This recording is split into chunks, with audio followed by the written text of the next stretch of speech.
मोदी इस देश के मुसलमानों से माफी मांग करके दिखाए। हमको इस बात का गर्व है कि ना हमारे नेता को खरीद सकता है, ना हमारे नेता को डरा सकता है।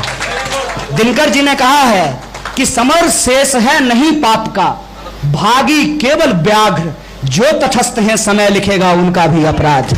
आज हमारी ये बात लिख करके रख लीजिए, अगर हम इनको नहीं हराए, अगर हम इनको गद्दी से नहीं उतारे तो आप हमारा नाम बदल दीजिएगा, कन्हैया से कंस कर दीजिएगा।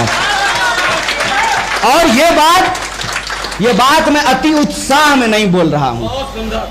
मैं चुनाव लड़ा हूं और हमको जो हराया है उसको हमसे 4 लाख ज्यादा वोट आया है। फिर भी लोगों ने मुझे पूछा कि ईवीएम हैक हो गया क्या? हम बोले नहीं, दिमाग हैक हो गया है। अच्छी बात है, दिमाग अगर हैक हुआ है, मान लीजिए आपके सॉफ्टवेयर में कोई वायरस चला गया है तो उसको क्लीन भी किया जाता है। पता होना चाहिए कि वायरस कौन सा है। वायरस कौन सा है अगर यह पता चल जाए तो उसको बहुत आसानी से क्लीन किया जा सकता है। कई सारे नौजवानों ने तो कहा, Modi ji I love you, मैं तो आपसे प्यार करता हूं, मैंने ही आपको वोट दिया था और आप ही हमको डंडा दे रहे हैं। अब मैं जो भी बात कहूंगा वो एक कांग्रेस के आम कार्यकर्ता होने के चलते कहूंगा। एक बात आप सब लोग बताइए कि कांग्रेस अगर इतनी गई गुजरी है, हमारे नेता को पप्पू बनाने के लिए करोड़ों रुपया खर्च किया गया है, मोदी जी भी उन्हीं का नाम लेते हैं, और हमारी पार्टी का भी कोई सीनियर नेता जब छोड़ के जाता है तो उन्हीं का नाम लेकर के जाता है, तेरे नाम से शुरू तेरे नाम पे खत्म। आखिर मसला क्या है? कोई व्यक्ति अगर इतना ही गया गुजरा है, कोई पार्टी अगर इतनी ही गई गुजरी है, फिर उसका नाम भी लेकर के हम अपना वक्त क्यों बर्बाद कर रहे हैं? पहला प्रश्न आप ये सोच करके देखिए। जो ही आप इस प्रश्न को सोचेंगे तो ही आपको जवाब मिलना शुरू हो जाएगा। एक, कांग्रेस पार्टी सिर्फ एक पार्टी नहीं है, ये इस देश की विचारधारा है, इस बात को हमको मानना पड़ेगा। मेरा एक दोस्त बोला, अरे यार महंगाई से बहुत परेशान है, दिमाग खराब हो गया। हम बोले भाजपा ज्वाइन कर लो। भाजपा ज्वाइन कर लोगे, महंगाई अच्छा लगने लगेगा, और खुद से अगर अच्छा नहीं लगेगा तो शाम को टीवी खोल लेना, पत्रकार तुमको महंगाई के सारे फायदे गिना देगा, सब कुछ बता देगा, बना बनाया नोट। जैसे हम लोग स्कूल में पढ़ते थे तो जो विद्यार्थी तैयारी नहीं करता था ना, उसके लिए गाइड मिलता था, कुंजी मिलता था, कुंजी पढ़ लीजिए, परीक्षा पास कर लीजिए। तो आपको बेवकूफ बनाए रखने के लिए करोड़ों रुपया खर्च किया जाता है साहब। आपको मैं बेवकूफ बनाना इतना आसान काम थोड़ी है, करोड़ों रुपया खर्च किया जाता है। महंगाई के फायदे पहली बार इस देश की टीवी मीडिया में समझाया जा रहा है, रुपया के गिरने के फायदे गिनाए जा रहे हैं, सरकारी संस्थानों के बिकने के फायदे गिनाए जा रहे हैं। ऐसा अजीबो गरीब आलम तो पहले देखा ही नहीं था।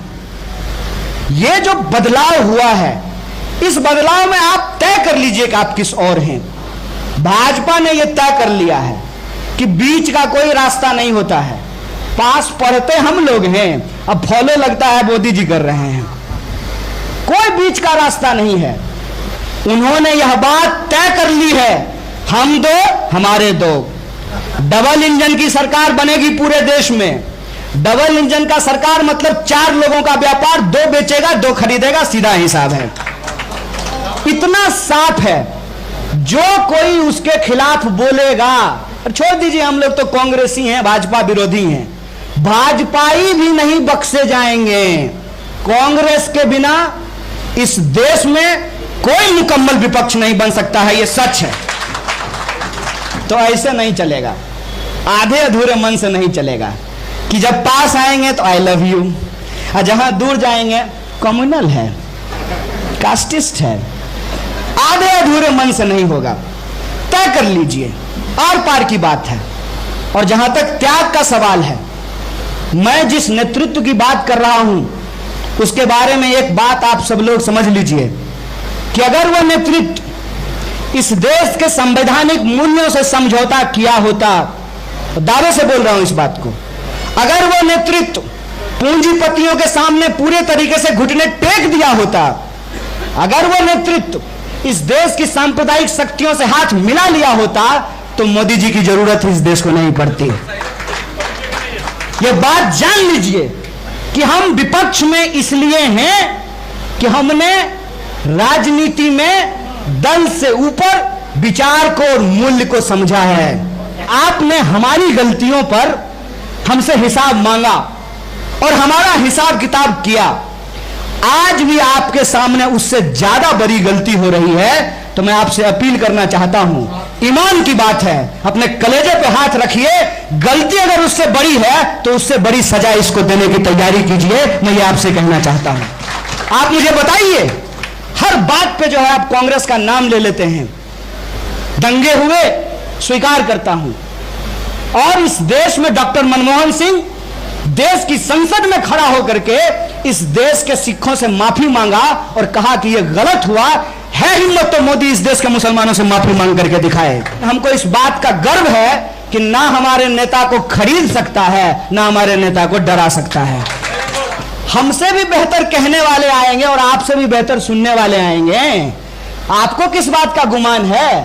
अरे अंग्रेजों को भी गुमान था कि उनको कोई हरा ही नहीं सकता है। जब 200 साल की गुलामी से हम लोग जीत सकते हैं, तो इनको तो अभी 20 साल नहीं हुआ है साहब।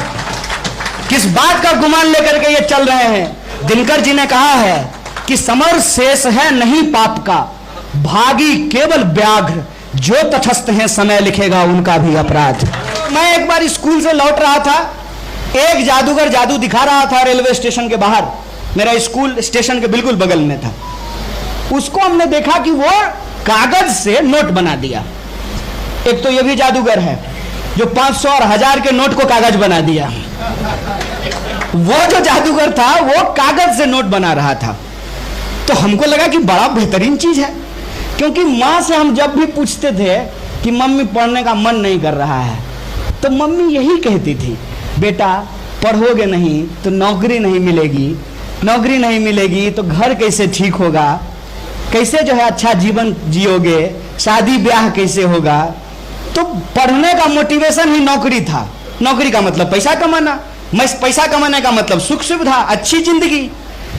तो हमको लगा कि अगर ये जादू सीख लें तो फिर तो पढ़ने की जरूरत है नहीं, ये कागज से जो है नोट बना लेंगे।